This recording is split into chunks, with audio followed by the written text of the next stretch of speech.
Okay, I think we can start. I see we are 50, round number. That's excellent. I see many colleagues and friends in the group, which is wonderful. I welcome you to our webinar on the European Parliament elections and the insights we gathered on social media conduct during these EP elections.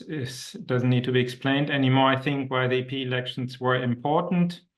It's just noteworthy that they took place in the context of emerging regulation, I would say. The DSA, of course, was already in force. The DMA, we had soft law, like the codes of practice, but it's still quite an untested legal regime. A lot of things are happening. Many obligations have transition obligations, so we cannot say that it's a mature legal framework, but it is, I think, globally one of the tightest frameworks that somehow allow civil society and others to play a certain role in trying to ensure the integrity of online discourse. So in that sense, it was a test of this emerging framework. I think it's too early, actually, to fully draw conclusions. How much disinformation has there been?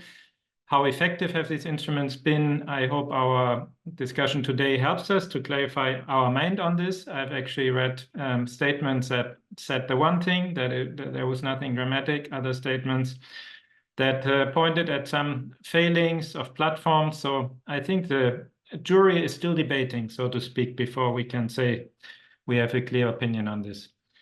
This meeting is recorded, and we will put the record of the meeting online. So it's not Chatham House rules, it's de facto a public meeting. It's just something you should know. It also means if you speak and have your loudspeaker and your video on, please turn it off afterwards. Otherwise, it's a risk that the recording doesn't catch the next speaker. Briefly, from our side in Democracy Reporting International, we gave a lot of attention to these European Parliament elections. One part of our work is the rule of law. I will not cover that, but our colleagues working on that did a lot, looking into the platforms of various parties and the positioning on rule of law questions. And then we had our digital democracy team, where we worked on many different strands. And I think the most significant one was our social media monitoring hub, where we brought together 8 researchers from 8 EU member states to look into different aspects of the online discourse. And our interest here, as always, was to look across the EU, don't narrow research to one member state, because, of course, as a union of 27 member states, we have to kind of have comparative insights to get an understanding of what is going on. And I look forward to the presentation of my colleague Ogi, who will present our findings from that. And one of our researchers gave particular attention to France, and Julian, he will also give us some insights, which I think are particularly interesting now as we are heading into the French snap elections right this weekend. Other things we did were quite involved with the Code of Practice Against Disinformation, where DRI is a co-chair of the working group on elections. And in that working group, we have basically met weekly, lots of civil society organizations, many of whom are here, platforms, and the European Commission. This was quite an intensive engagement. I also see it as a positive outcome of regulation. 4 years ago, we could not have gotten this group in the room. I think that would not have worked. And yeah, we had a direct line to the platforms. As DRI, we reported on various things like chatbots and what they tell us about voting arrangements and how to vote. And we found lots of problems. And we saw platform reaction, especially by Google, who adapted the chatbots. We thought that was good. We also reported a lot of strange political accounts on TikTok. The company suspended 30 of those accounts, somehow acknowledged the problem, but we feel that story is not over, and we will keep the conversation with TikTok about that. Here I can thank also Science Feedback from France, who helped us with that research. It was collaborative.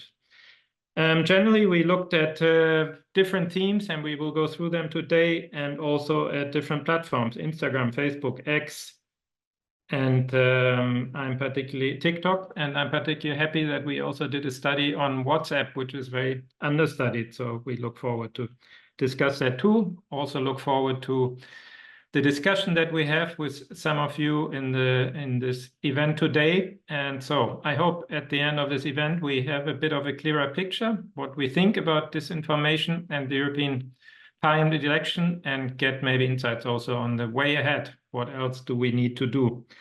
We have many partners, and we also have organizations that support our work, and I will have some closing statements and refer to them more explicitly. So I look forward to an insightful discussion and hand the floor to my colleague, Ogi. Thank you. Thank you, Michael, for the introduction. Hi, everyone.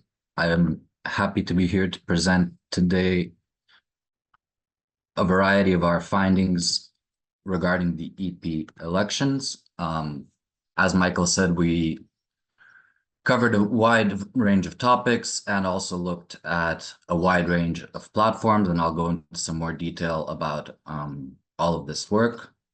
So specifically, what I'll be talking about today is the social media monitoring hub, which Michael mentioned, where we looked at campaigning and discourse across 8 countries on Facebook and Instagram. Our domains and narrative analysis on WhatsApp public groups in Germany, the campaigning on X by National Rally and Alternative for Germany, and our work on coordinated inauthentic behavior on TikTok across 15 countries. With that being said, I'd first like to introduce our SMM hub, with which we did the work on campaigning and discourse ahead of the elections. Caio Ponce de Leon Dribior Friere covered Sweden, Dr. Marton Benek covered Hungary, Varnea Madalina covered Romania, Kieran Murphy covered Germany, Julian Labar, who we'll also hear from more in detail later, covered France. Our research associate here at DRI, Francesca Giancini, covered Italy, Renan Magales covered Spain, and Anna Romanowska covered Poland. So for this research project, and in partnership with the 8 researchers I just listed, we used CrowdTangle data covering the period between January 1st and June 15th and examined over 700 entities to look at 4 major themes, specifically toxicity levels in the discourse online, main narratives, the targeting of young voters, and the use of generative AI during and ahead of the elections. As far as our analysis of toxicity and narratives on Facebook and Instagram, we were, I suppose, happy to find that we found low levels of toxicity across all countries studied, such that toxic content did not account for more than 1% of discourse in any country. However, when present, it did garner more engagement than non-toxic content. As to the main narratives in the campaigning, topics such as national and European sovereignty and identity, agriculture and farmers' protest, and war and foreign policy drove campaigning. This is based off data from more than 400 political entities across the 8 countries studied.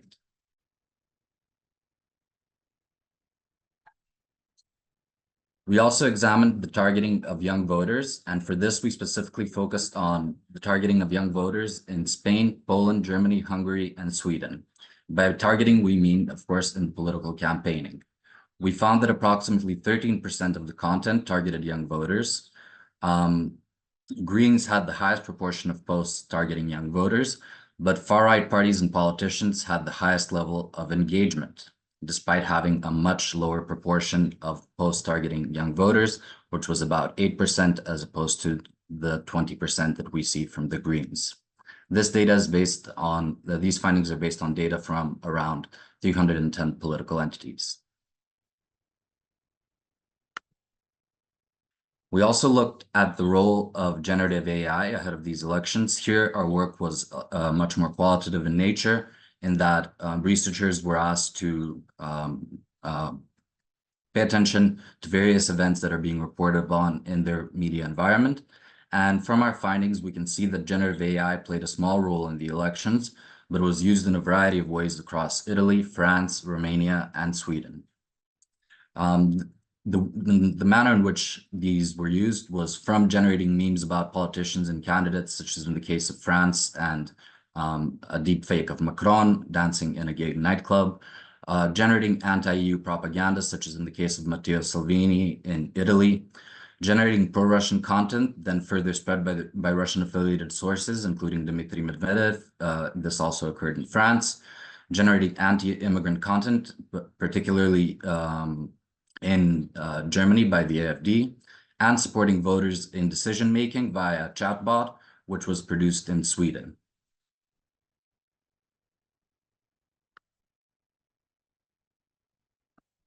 We further looked at political discourse on public groups on WhatsApp in Germany. For this analysis, we analyzed 334 public groups, from which we could analyze 6,000 plus messages in German and English, covering the period of March 8th to June 8th. We conducted a most frequent domain analysis and an analysis of the narratives around political messaging. Our analysis of the most frequent domains shows that most URLs shared are to other social media or digital platforms, with about 54.2% of links being accounted for with this type of links, while political affiliated pages and news accounted for a much smaller 5.3% of the sample. The narrative analysis of political messaging in our sample showed four main themes. These themes are AfD official pages and links, criticism to other political parties, reasons to vote for AfD, and childcare statements from candidates to the EP. Most messages that we saw in those identified as political within this WhatsApp study positioned AfD as a solution to various societal problems, particularly appealing to voters concerned with safety and national security. In our analysis of the campaigning of National Rally and Alternative for Germany campaigning on X, we analyzed posts from 53 official accounts, including party accounts, party leaders, and prominent MEP candidates. Here we analyzed over 17,000 posts from between April 9th and June 9th. And we see that while RN accounts posted significantly more frequently, they received less engagement than the AfD, showing that frequency of posting does not equal engagement. National Rally's top two most engaged posts were positive, thanking the French people for their support and hailing an imminent electoral victory, whereas for the AfD, the most engaged posts were replies to retweets of Elon Musk's account and the Mannheim knife attack. We also found that RN accounts were more likely to use positive or neutral language, and to more frequently speak about the elections directly, whereas AfD had a higher frequency of negative language and less references to the election, with adjectives such as disgusting and illegal popping up much more frequently than when compared to the RN sample. Finally, we also conducted several studies into coordinated and authentic behavior on TikTok that resulted in us identifying accounts across 15 countries. We published 3 reports on these accounts that amplify content from political parties or political candidates.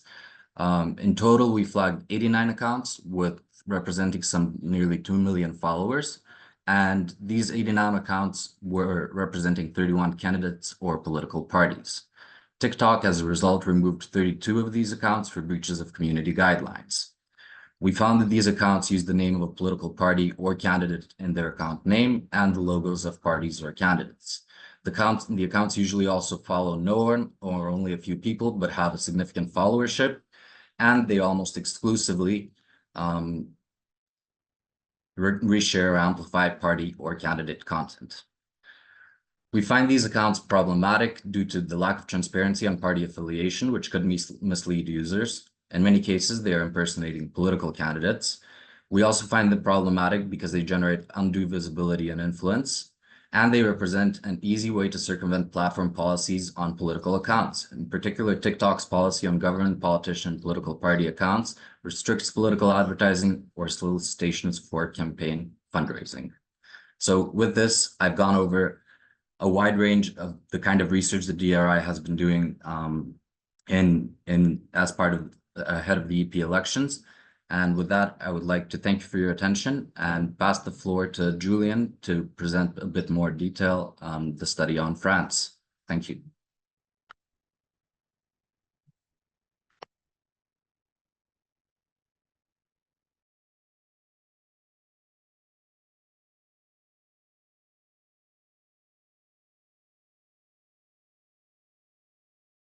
Hello, everybody. I'm Dr. Julien Labarre. I'm the French research partner on the project, and it's my great pleasure to present some of our findings from France. Um, Let me give you the fastest crash course in French politics you've ever had and probably will ever have. As you may recall, the 2019 elections took place in the comet tail of the Yellow Vest movement.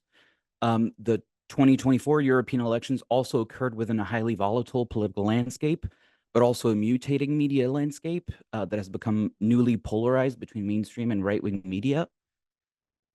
Who are the main actors of these elections? On the left, the coalition that was born following the 2022 presidential election disbanded in 2023. The coalition was short-lived primarily because of deep divisions over policy, notably the Israel-Hamas war. The centrist presidential coalition, led by President Emmanuel Macron and Prime Minister Gabriel Attal, has faced significant challenges as well, notably a hung parliament, as they failed to gain enough seats in the last legislative elections. The passage of several contentious reforms through contested constitutional means throughout 2023 also generated quite some resentment against the government. On the right, Marine Le Pen's party, the National Rally, polished its public image and pivoted away from some of its most controversial and anti-EU policies, becoming the primary opposition party in the lower chamber of the French parliament. This year, French voters could select from 38 different party lists. I'll just mention the three major blocks. On the right, the National Rally list led by Jordan Bardella. For the presidential coalition in the center, Valérie Ayer was leading the Renaissance list. And on the left, you had two competing lists vying for leadership on the left, the list by Manon Aubry from La France Insoumise and Raphaël Glucksmann for the Socialist Party. If you're like me, you'd probably think with so much division and resentment in French politics, the online campaign must have been extremely toxic. And you'd be probably surprised, as I was, to see that toxic speech remained extremely marginal throughout the campaign in France, constituting only 0.21% of all posts from all media and political accounts that I've considered, 80 and 81 of them for the two different platforms.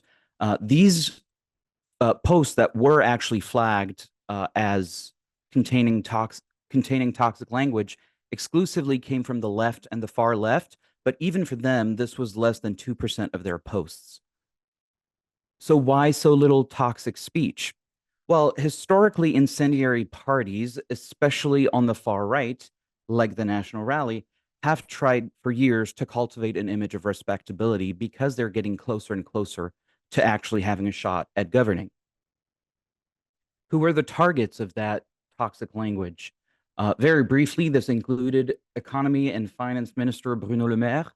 It also surprisingly included the far-right party leader himself, Jordan Bardella, and another target, a softer target in the European Commission. Essentially, the European Commission in that post was essentially described as a puppet for Islamic extremism. On average, posts that were flagged as containing toxic language received less total interactions and fewer likes than non-toxic ones.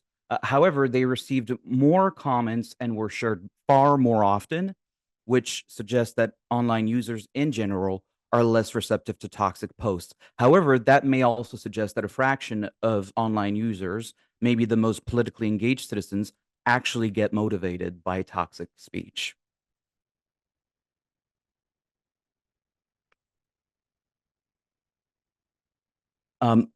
If we zoom in on the different political families that took part of the election, this reveals significant differences in priorities.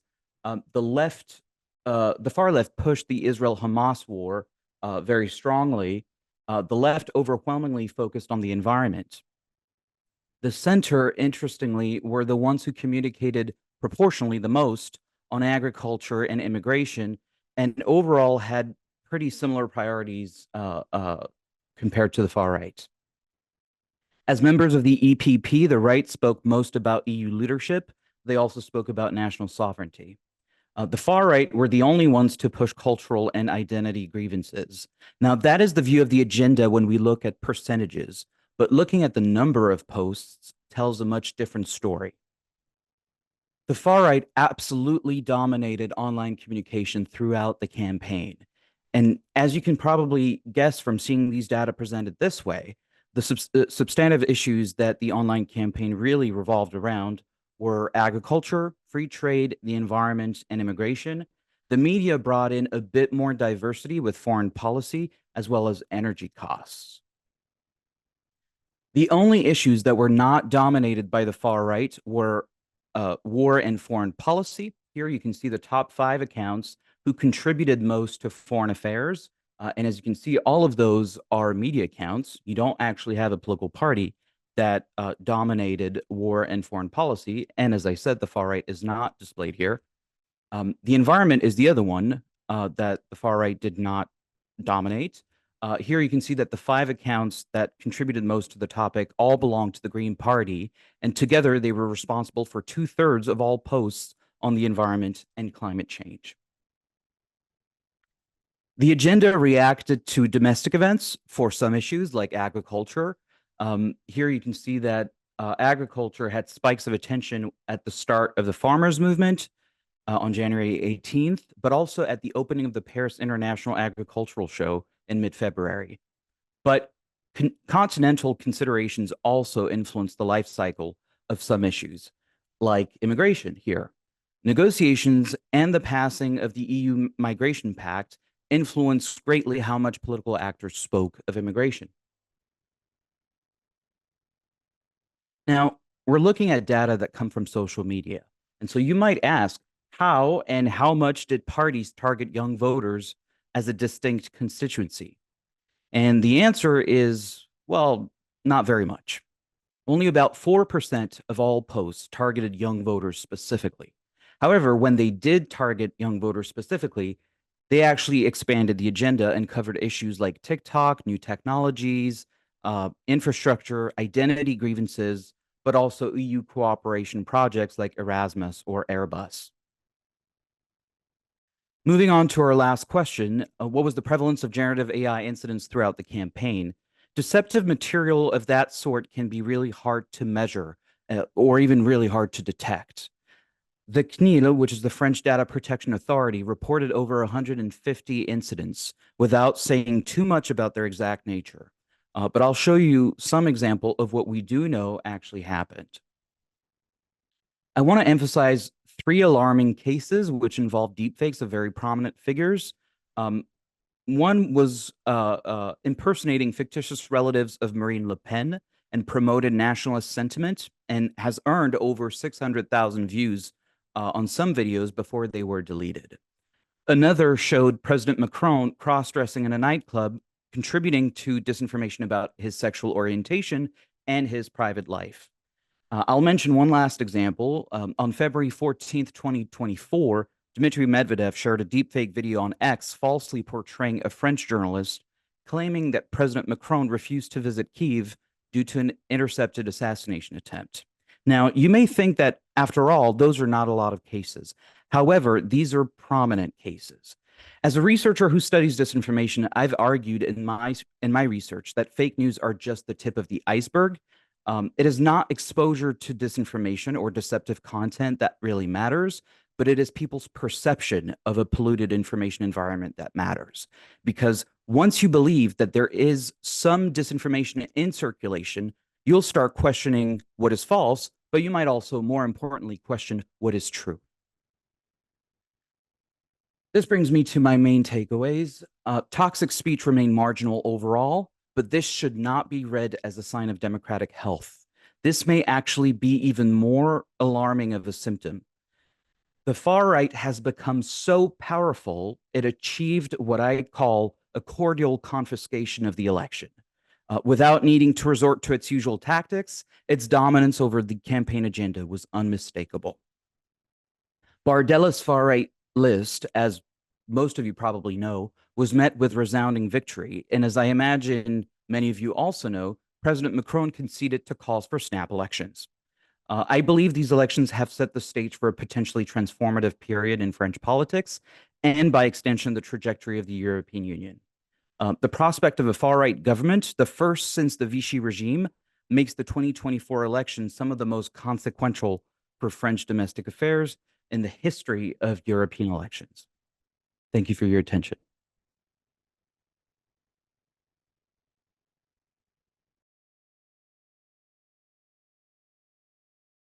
Thank you very much, Julian, for that extremely insightful presentation on the details of what happened in France and the details of your investigation. And with that, I would like to pass the mic to my colleague Beatrice, who will moderate our very exciting panel. Thank you. Hi, everyone. Thank you so much for joining our webinar today. I would like to invite the panelists that are here with me to turn on their cameras. And just a couple of announcements before I introduce our panelists and start the discussion. I am Beatrice Samp. I'm a Digital Democracy Research Officer here at DRI. I will be the moderator today. I have the pleasure to have here with me in the panel 4 great panelists. I think right now you are probably seeing 3 panelists with me, but the 4th one is joining just in a second, in a couple of minutes. So let me first of all introduce who is here in the room with me. The first one that I would like to introduce is Sam Nazari. Sam is an open source intelligence analyst specialized in Chinese foreign influence operations.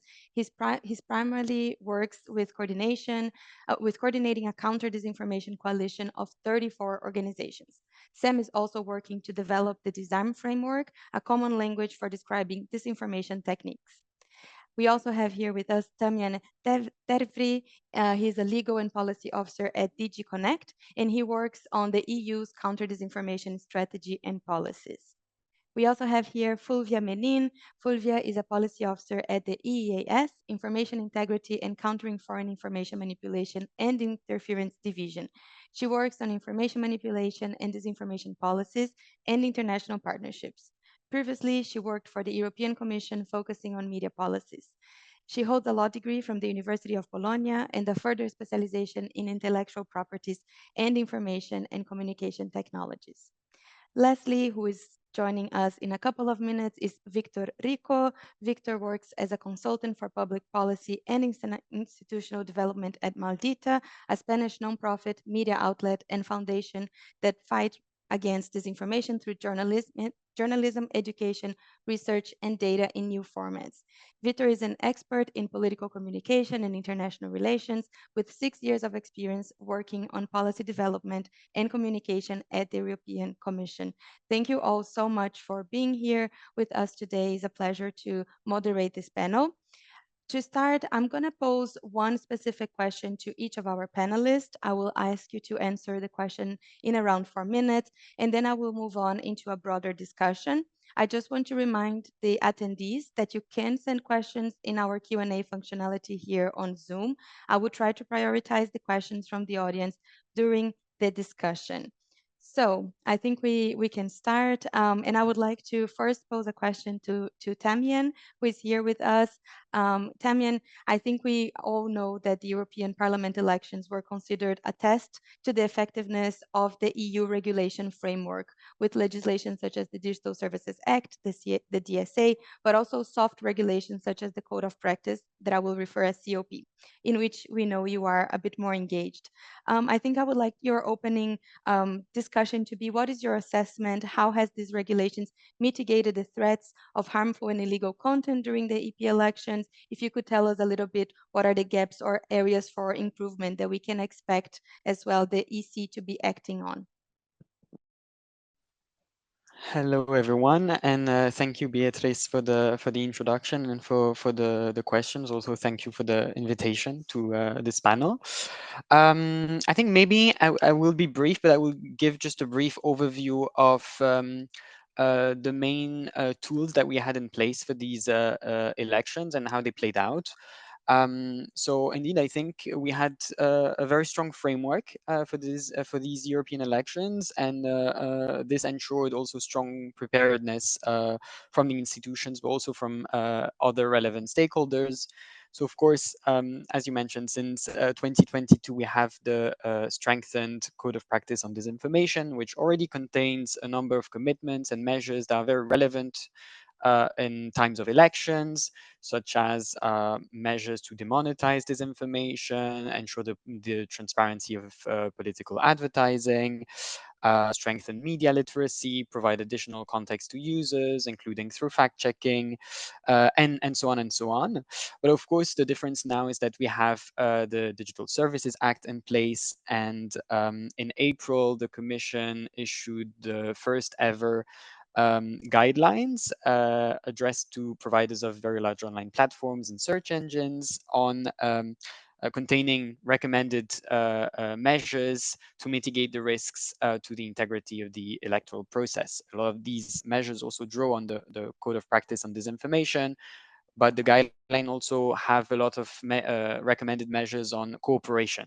And I think for me, this is really the key word and the central aspect I would like to highlight from these elections is the very good cooperation that we saw between the stakeholders, including within the framework of the Code of Practice on Disinformation, within the task force of the code, which had set up a dedicated work stream on elections. And Michael also highlighted at the beginning of this session the good work that signatories did in collaborating together during these elections. But also I want to highlight briefly the work of the EDMO task force on elections. So the task force set up by the European Digital Media Observatory, whose work has been really key in monitoring the information space during these elections and exposing disinformation as quickly as possible. So I will stop here for now, and I'm looking forward to the discussion. Thank you so much. And I'm also looking forward to some follow-up questions that I just had while you were speaking. But to move on with our opening questions, I would like to ask Fulvia now. Fulvia, you've been working with the EEAS that we know focus quite a bit on FIMI. How have influence operations or FIMI efforts evolved in the last 2024 EP elections? If you can tell us a little bit about the approach that you had while studying this effort, in particular during the elections, and maybe has the EAS identified specific efforts that you would like to highlight for us? If you can tell us a general idea of what you guys have been monitoring during the elections. Thank you, Beatrice, and thanks also for inviting me and giving me the occasion to present a little bit our work around the elections. And indeed, perhaps I would like to open by explaining our approach to FIMI and election interference in general, that we see as a slow process, a comprehensive process, not happening just before the elections, but of course all year around. It's a process of praising harmful narratives, poisoning the online, but not only, but the public, rather the public debate. And our work in particular on the European elections, in this specific European elections, has focused on 4 important pillars. First of all, strengthening situational awareness, but also raising awareness and resilience buildings with civil society and organizations and what we call the FIMI defender community. But I heard cooperation an important element of this for also the other colleagues, and indeed we worked a lot on strengthening the interinstitutional cooperation with the other European institutions, and of course also to strengthen our cooperation with the member states. Now, just a brief overview of what we have observed. So during the last months, we have observed certainly an uptake in FIMI incidents related to the European elections, mostly coming from a Russian FIMI ecosystem, which has worked in a systematic and repetitive way in trying to penetrate the information space with different techniques and trying to disseminate narratives discrediting or promoting specific candidates, political parties, or undermining the electoral process, and so on and so forth. but also important to highlight that we have seen a peak of FIMI activities by this ecosystem during the last 72 hours preceding the vote. And this is something we were expecting as EIS, but also as European institution.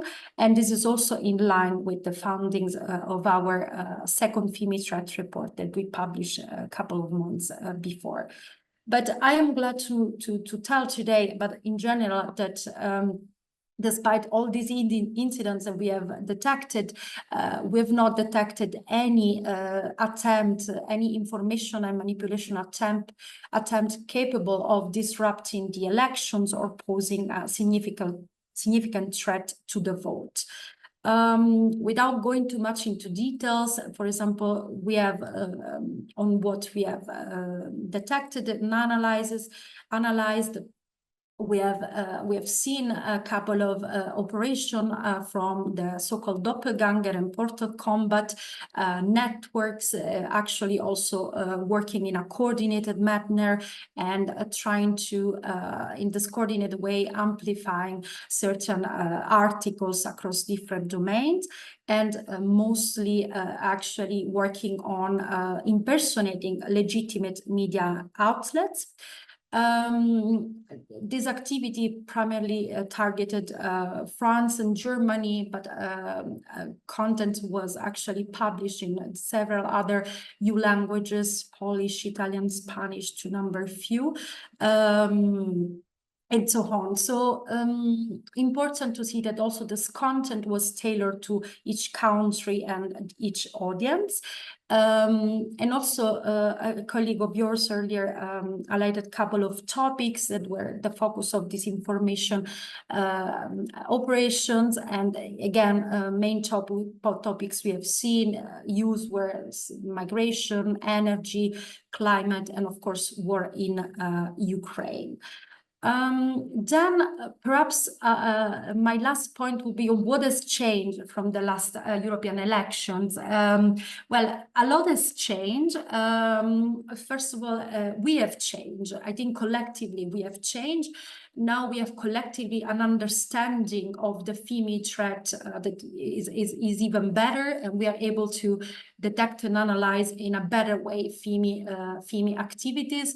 Of course, techniques have evolved. Now we have use of artificial intelligence. But on a positive note, indeed, we were being able during this election to more effectively detect such activities. Thank you. Thank you so much, Fulvia. We will move on and welcome Victor. I see that you just joined, so welcome to the panel. Thank you for being here. We are just going around with the opening questions. Sam, I think you are next, and I'm very curious to hear your assessment as well, because you as an OSINT investigation, I wonder if you also found and if you were also able to detect FIMI efforts during the 2024 EP elections, but if you could also explain to the audience a little bit how the DISARM framework has contributed to countering influence operations during this electoral cycle, and perhaps what improvements or changes have you observed since its implementation? Thank you so much, and thank you to all the previous speakers. I think we have a lot of overlap here, but I will try to keep it fresh. So basically, I just want to begin by saying that it's a very tricky question that's being posed. There's still limited, collective knowledge on what is actually happening in the information space. Compared to the threat actors that we're facing, we have rather limited resources. And these resources are rather divided and not always being super complementary, always being fully synced up. So we certainly need more of this collective knowledge, and we need more structured data on what is happening in the information ecosystem. But there are initiatives, some of which have been mentioned already, which are building and trying to build greater collaboration, which we think is very much going the right way. And this is the reason that we, developed the coalition that we created, and joining up organizations so that they can exchange and collect data together and build this collective knowledge. And this is also why we are, collaborating with constellations such as the FIMI ISAC and participating in the code of practice. So yeah, thank you for everyone who's been working with us on these initiatives. And why I'm going to tell you a few of the cases that we've seen, which really have stood out to me as new trends. And I'm going to be referencing some of our partners' really good work in doing so.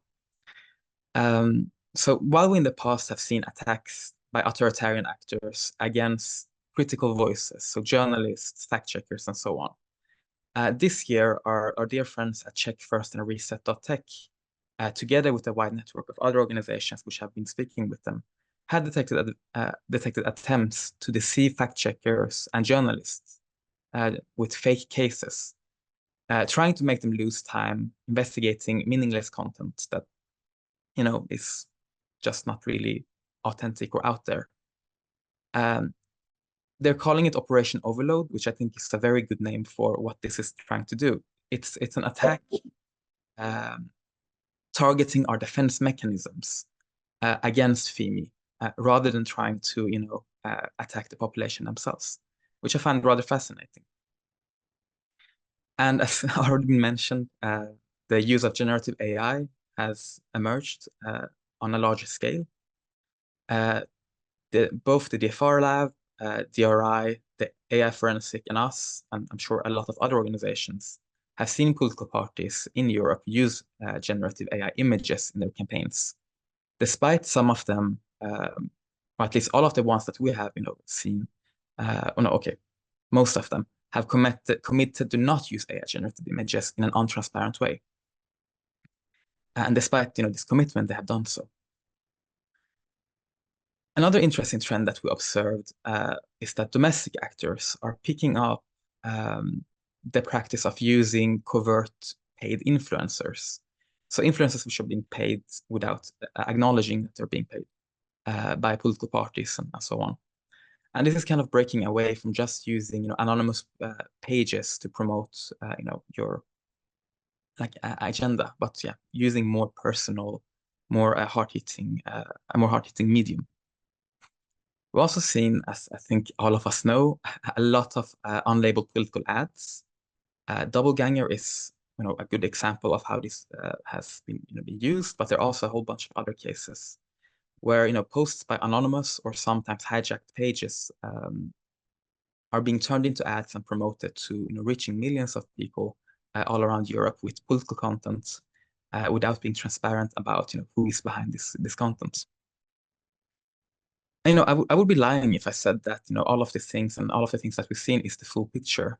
We're really barely scraping the surface on the information threat and we're finding, we're still finding every day old cases, cases which are from previous elections or from years before that we can't find any reporting about. So it's a bit unclear for how long some of these operations have been going on. So I think there's a lot of effort that needs to be done in better understanding this issue. But what we can see is that this collective effort, like the one we did and that we're participating in, such as the FIMI stack and the Code of Practice, is really bearing fruit.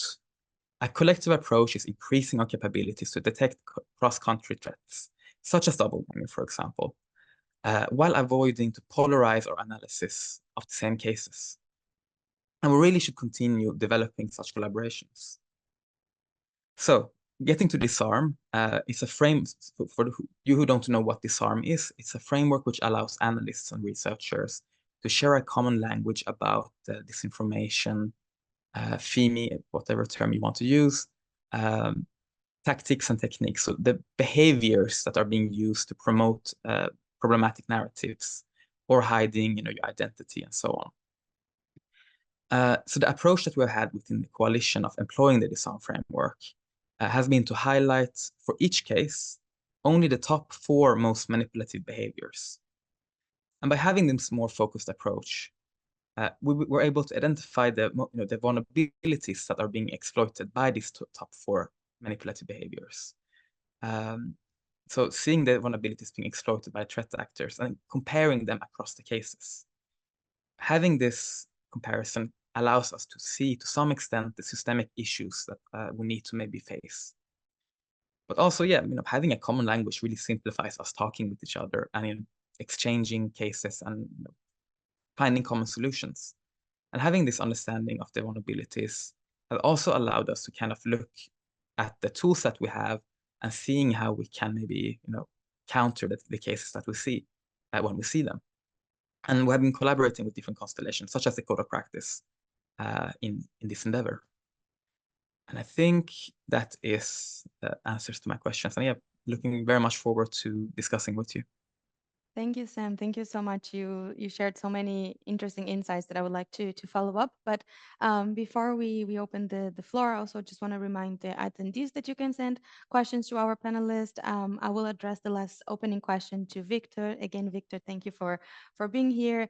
And I think my first question is on a recent report that Maldita just published on platform response to disinformation during the EU election 2024, where the organization analyzed the response of 5 very large online platforms under the DSA. If you could tell us a little bit about the most prevalent forms of disinformation identified by Maldita during the elections, and I would be very interested to know a little bit more on the narratives, but specifically on the engagement that those narratives received online. What did you observe? And if you want to shed already some light on how you think the platforms have been addressing, which platform addressed better disinformation content that was flagged by Maldita. We would love to hear some thoughts.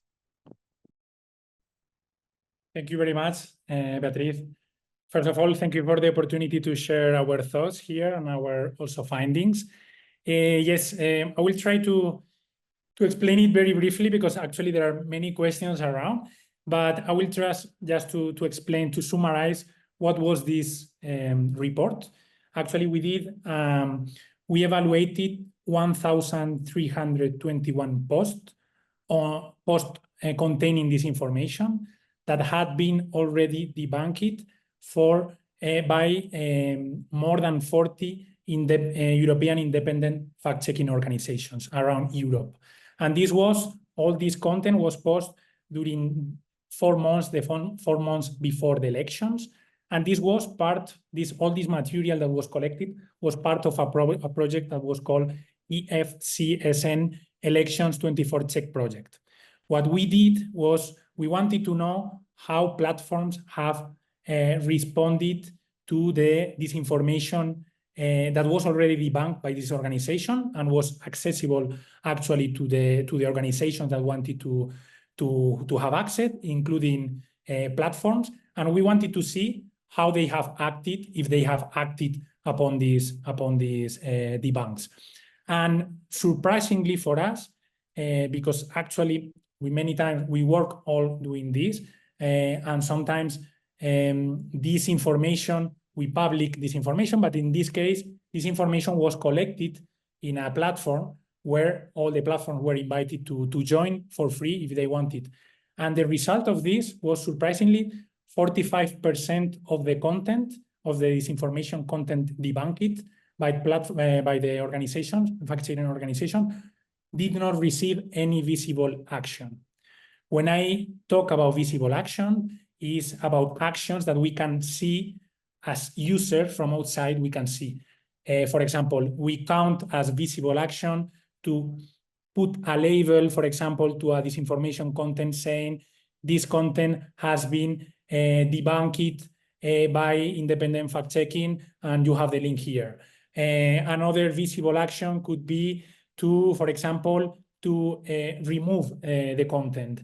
We cannot know if it's removed, if it has been removed by the user or by the platform, but we know that there is some action taken there.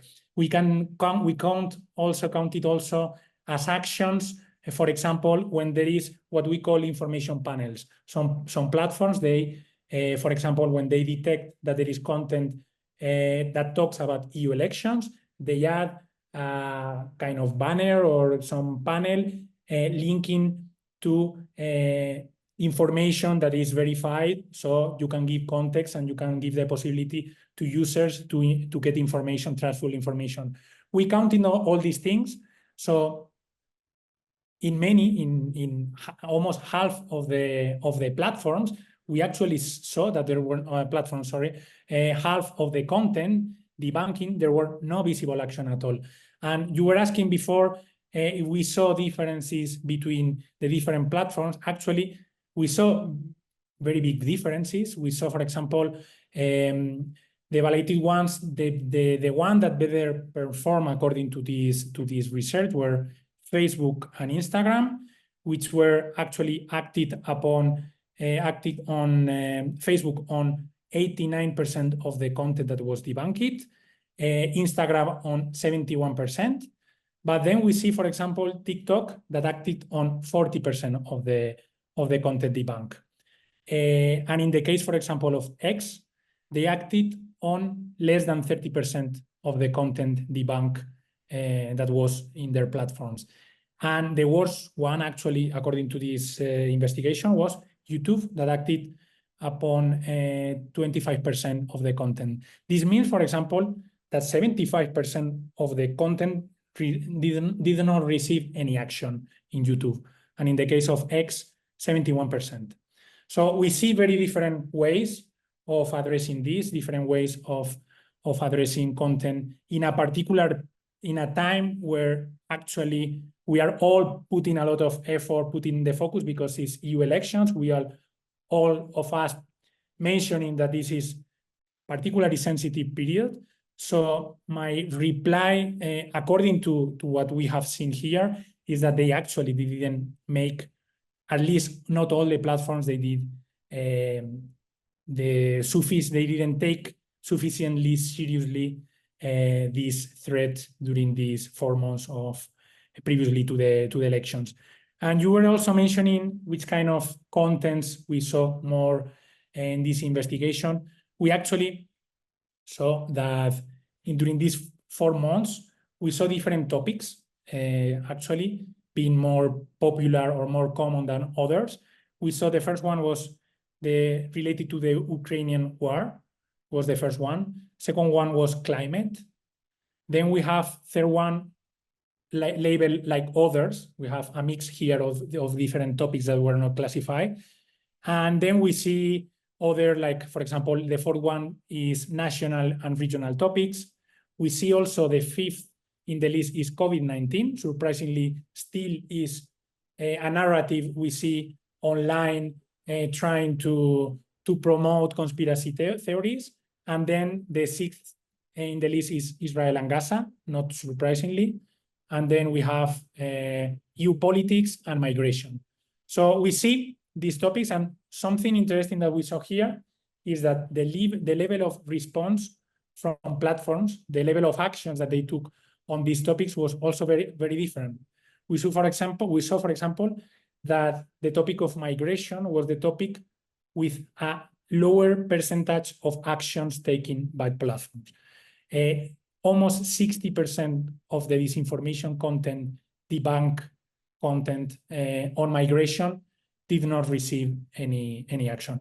And I will stop here. If you have further questions, I will be happy to reply.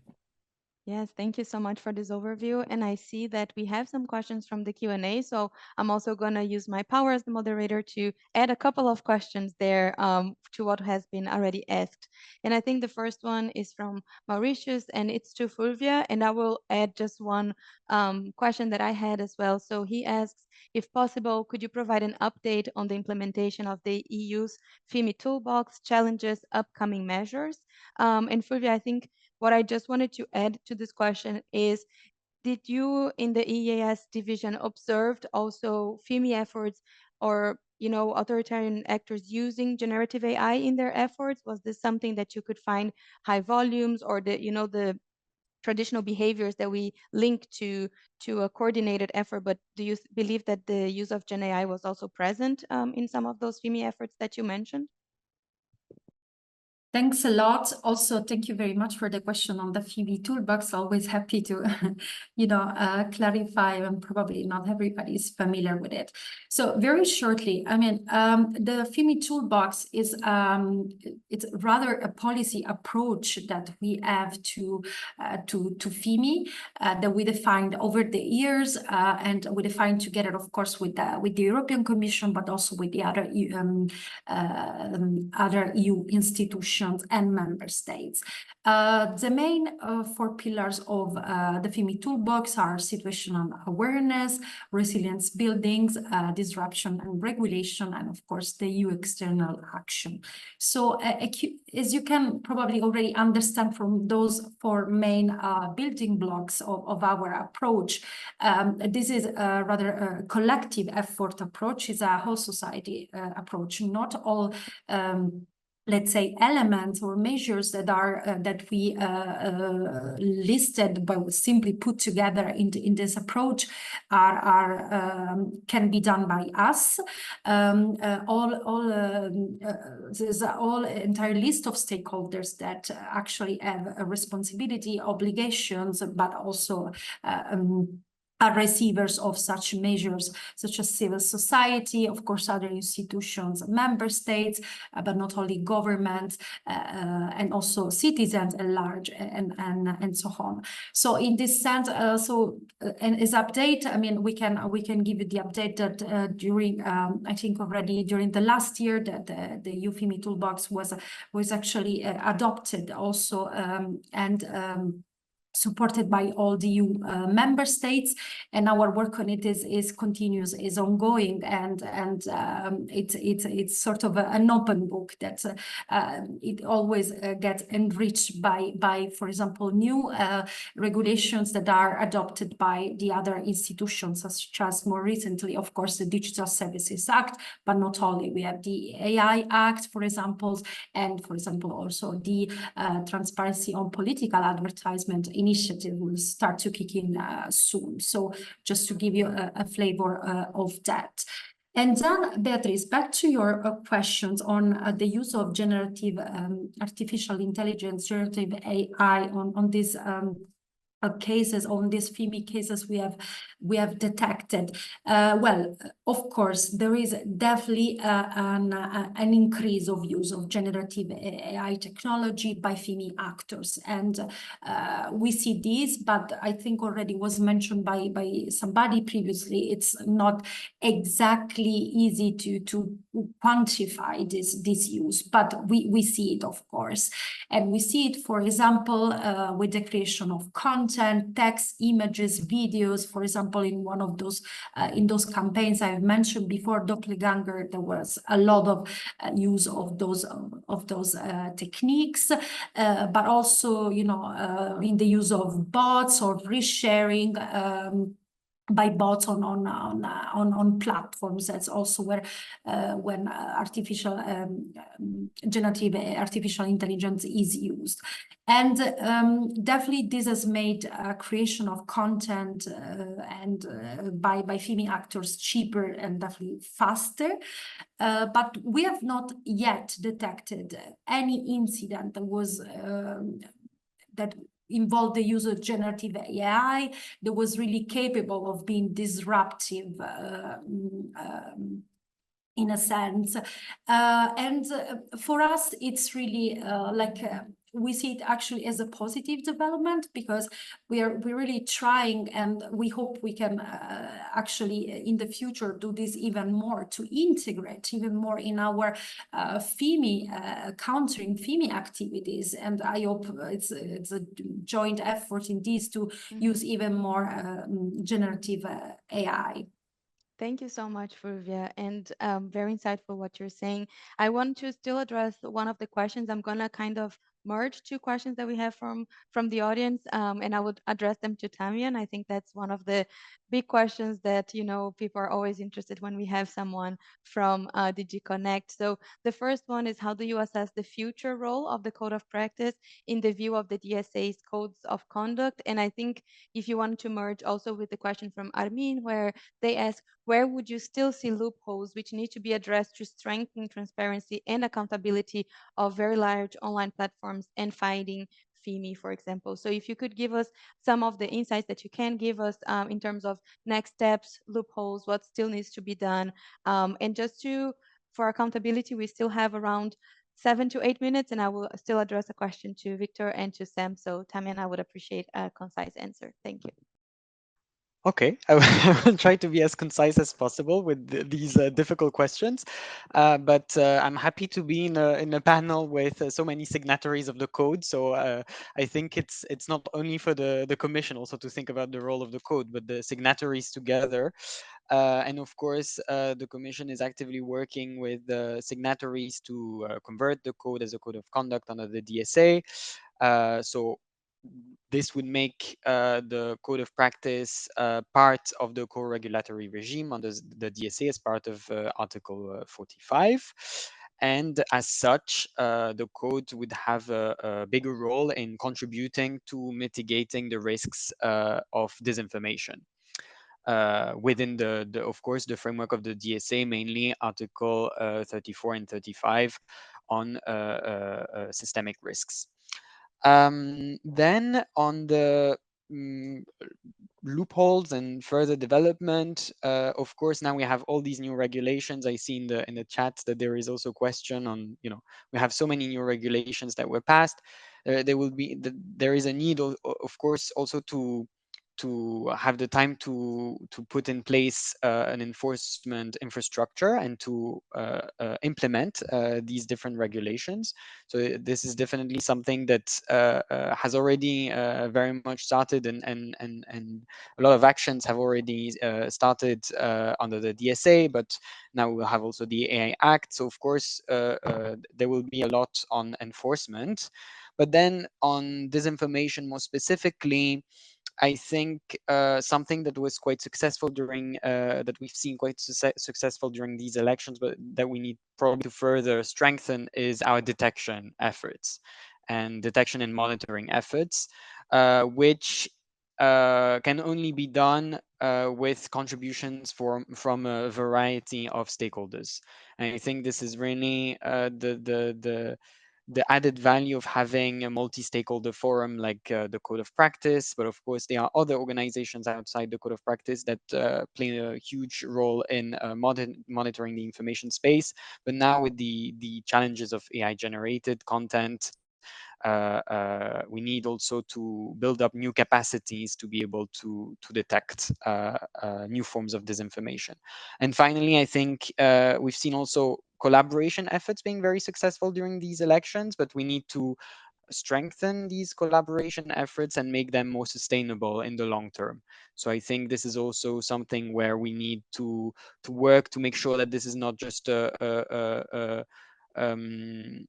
know, collaboration just around the elections, but that we have a strong system in place at all times. Thank you, Tamian, so much. I will address a question to Victor and then a last question to Sam.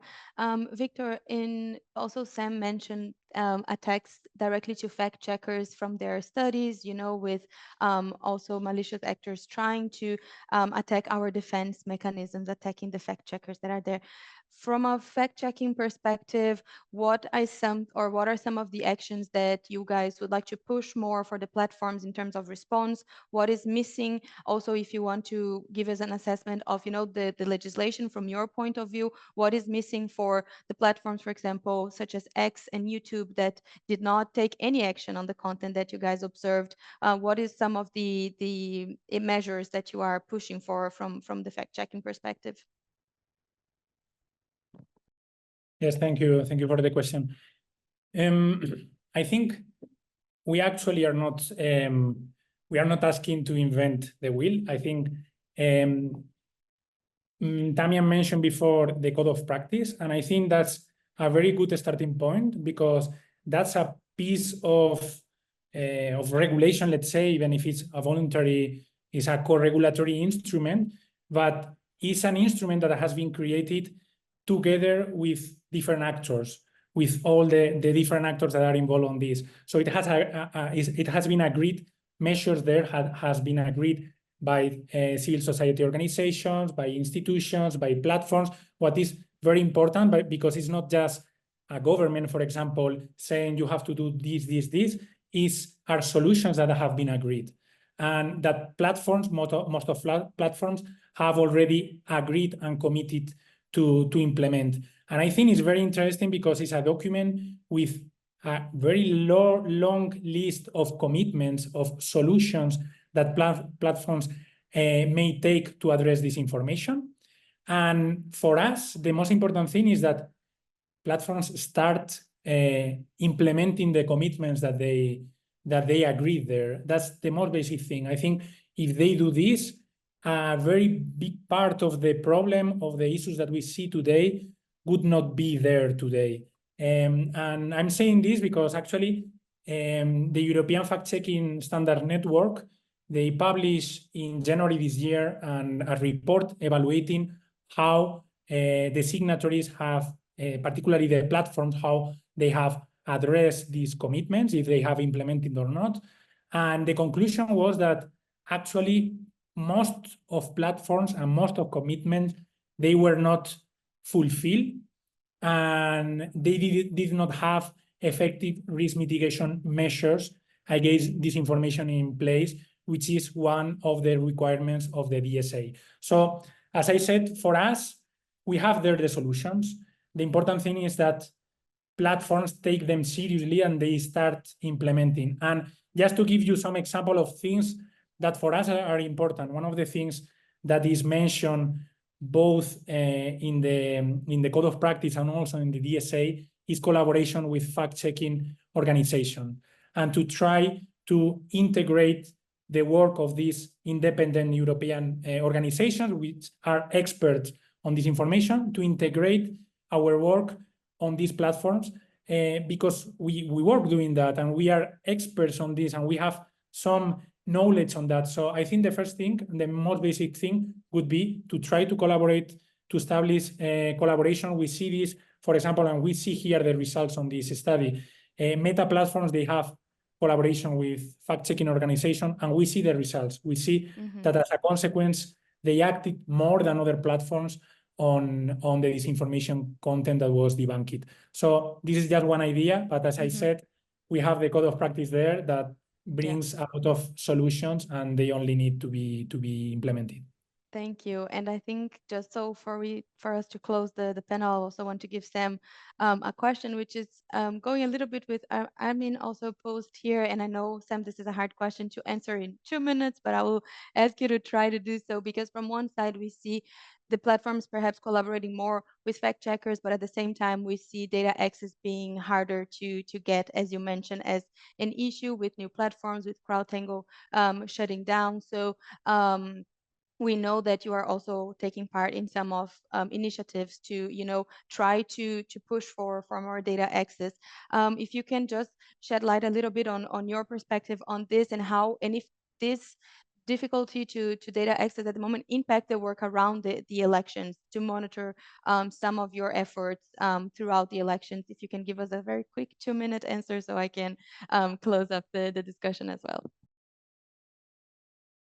Indeed, hard question. I mean, yeah, of course, it does indeed affect our ability to work on these issues and to have a good, understanding of what's happening in the information space. We have acquired commercial tools to try to mitigate this, but they're far from perfect and they're far from covering the things we need them to cover. So one of the biggest challenges have been indeed to be able to systematically monitor the information space and to be able to quickly find things and quickly compile data. Not just manually having to go through, hundreds and hundreds of posts, but being able to, quickly do that. And that's one of the things we're really lacking. So for us to be able to build, I think, a sustainable approach to this issue, we need to ensure data access. And I really believe that the different coalitions that we have now in place and the different collaborative initiatives that are going to be the answer to how we achieve this. I am a bit concerned about the approach of the platforms in regards to this, and I'm very happy to see that the Commission is taking their approach, or the lack of their collaboration, or the lack of their commitments, or the fulfillment of those commitments rather, seriously. And that there's investigations going on and so on. But yeah, we need to, I think, quickly solve these issues, and we can do so only together and by collaborating.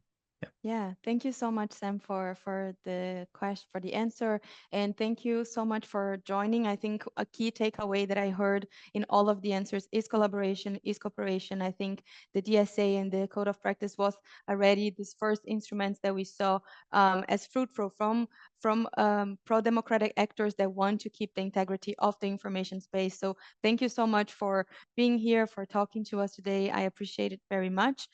For those that are still here with us in the webinar, we're still going to have just very short remarks, final remarks from our Executive Director, Michael Meyer. So I would just ask all the panelists to turn off their cameras and mute. And Michael, please come to the stage for our final remarks from your side.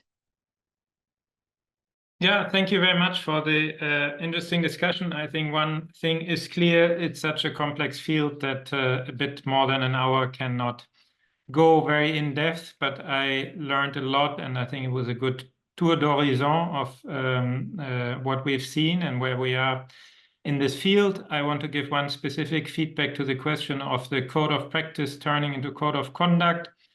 This is foreseen in the Code of Practice. It's a commitment that everybody made, and the idea was that it would be converted into Code of Conduct after the DSA entered into force. So that's more than a year ago, and our position is, therefore, the conversion should take place fast, as everybody committed to do.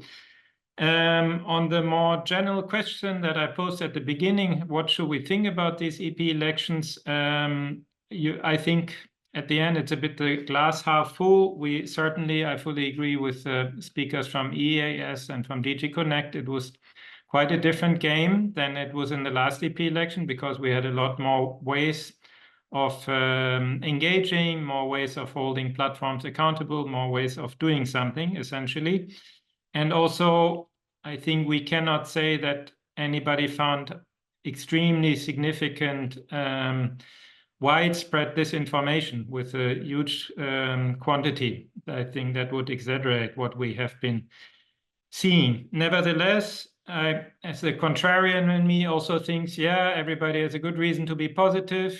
The Commission, because it brought this regulatory framework into being, so it must be a success. The platforms anyway love to say that everything is working well, and we NGOs would also be happy to say, yes, thanks to all our role, it worked well. And to counter this view, I think we heard important contributions also, especially from Saman and also from Maldita. I think there are big question marks. We have a lot of known unknowns. We know there are many platforms that cannot be well researched. We know that messenger services are widely used and cannot be well researched. We have unknown unknowns, which I still think is part of AI tools, where I would say we struggle to even know to which extent they were used. And I'm not talking about content and production. I think it's also a question of using them for dissemination, of course, or for creating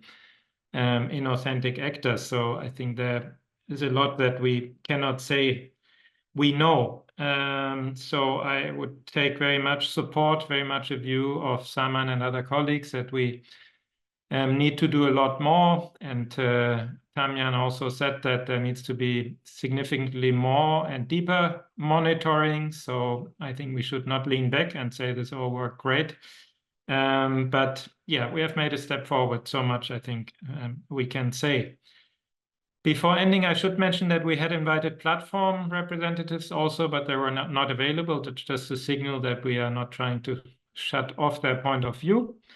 And I would finish, first of all, to thank the whole DRI team. Everything we did was basically big teamwork here. You have seen Bea and Ogi. Thank you very much for all your work. In the background, we always have Serena, who is a motor behind a lot of the planning and the events, and of course Heather, who manages our overall digital democracy work, and we have Francesca, Daniela, Duncan, Oksana. So it's a big team, and they have all contributed. And I should also thank those organizations that support us, most importantly the Mercator Foundation, which supports our work on elections in the EU. And for the EP elections, we also had support from the European Cultural Foundation, from the Foundation for Progressive Studies, the Friedrich Ebert Foundation, and the Kofi Annan Foundation. So a lot of different strands, a lot of supporters, and we are very grateful for that. And we are grateful to all of you, to our speakers here today, to our 8 researchers from 8 countries in all this. And it's